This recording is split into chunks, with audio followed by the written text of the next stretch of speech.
1999 U.S. Women's National Soccer Team's World Cup win captured everyone's attention, including our first guest. She joins us now with her new book, Girls with Goals: How Women's Soccer Took Over the World. We welcome Clelia Castro-Malaspina. Thank you so much for joining us. Thank you so much for having me, I'm Hannah. so excited to talk all things soccer with you. Well, let's talk about your childhood growing up with the sport and how impactful it was.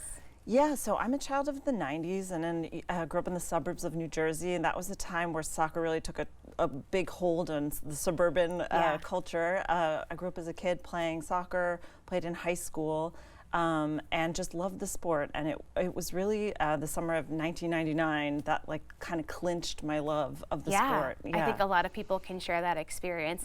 Did we just show a picture of your high school team? That is so fun. So let's talk about that time. It really is a historic touch point for women's soccer. I remember so vividly watching that World Cup team. Did you actually get to go to a match? Yes, so I was 16 years old, and I went with two girlfriends who I played soccer with, and we went, and it was just a huge, huge milestone in my life.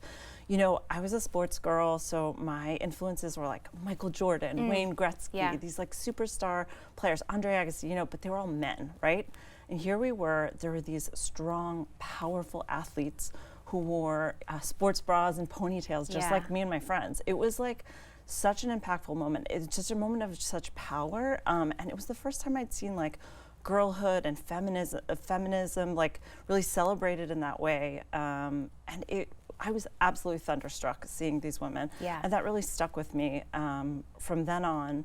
And I became a fan of women's soccer then and have been ever since. And it's such a great time for the sport and women's sports in general. I was just saying, have you seen all the billboards all over Portland of Sophia Wilson? I mean, how incredible is that we get to celebrate superstars? Unbelievable. I mean, as a girl, I couldn't have even imagined such a thing, and now I'm a mother with two daughters, and for that to know that they just see athletes as women and men equally it's an amazing time. And women's soccer and women's sports as a whole is just a golden era with all the popularity, the elite athleticism, the money going into it. It's just a great, great time to be a fan. So tell me about researching the book, because you go all the way back to the beginning, and there were times when women were outright banned from even stepping foot onto a soccer or football field. Yes, so even as a huge women's soccer fan, there was so much about the sport that I just didn't know. In my mind, women's soccer started in 1999. Totally, yes. But it actually started about 100 years before, not in America, in England, and it was Victorian England. These super courageous, sassy ladies took to the field at a time when women were wearing corsets and big billowy gowns. They were wearing bloomers, a form of short, oh my gosh, and taking to the field, and it was utterly scandalizing at the time. And the book is just filled with all these surprising moments, and researching it was such a joy because it was just all these cool revelations of these absolutely epic women. It was awesome. Well, I think it makes you appreciate, the way we have it now more when you realize there were people that had to actively fight just to 100%. be able to play. Yeah. For sure. I mean, that's kind of the story of women's soccer for so many generations. It was fighting for the right to play. Then it was fighting for the right to be taken seriously. And now it's fighting for equality. It's shifted with the generations of women who really pushed. And all these girls, it's a huge sport now. And all these girls who play it now, this book is really for them, not just because the subject interests them, but it's because so they can know that what they're doing, it's because 150 years of women ahead of them worked hard for them to be able to be on that field.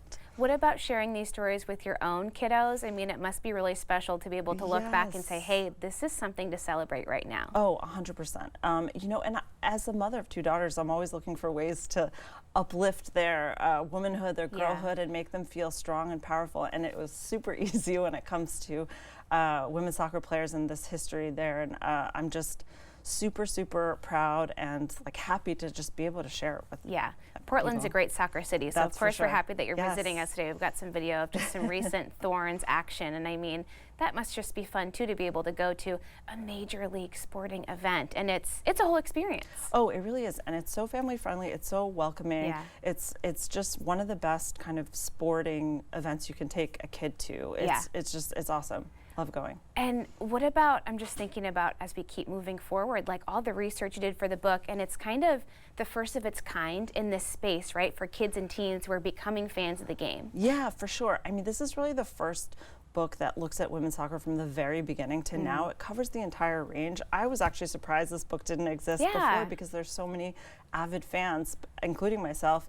But I'm glad to be the person to do it. And I think there's something for everyone in this, whether you're a teen, an adult, a boy, a girl, a player, not a player. There's just a lot of inspiration. You can feel the electricity too, I think, beyond an Olympic year or a World Cup year. It feels like there's just so many more 100%, eyeballs across the 100%. board that people are paying attention. Yeah, and like what a joy to be able to contribute to this movement that is so powerful, so exciting, so uplifting. You know, I think we're all trying to find ways to, you know, feel happy about what's going on in the world, and looking to women's sports is an easy way to do that. It's a great one. Definitely celebrate the progress and then keep pushing forward and see what we can conquer next. Yeah. Thank you so much for being here. Thank you the for book is having so me. wonderful. We're so happy for you. Yes, thank you so much. Of course. Okay, well, the book again is Girls with Goals, and we'll have more information on our website at katu.com. We'll be right back with more Afternoon Live right after this.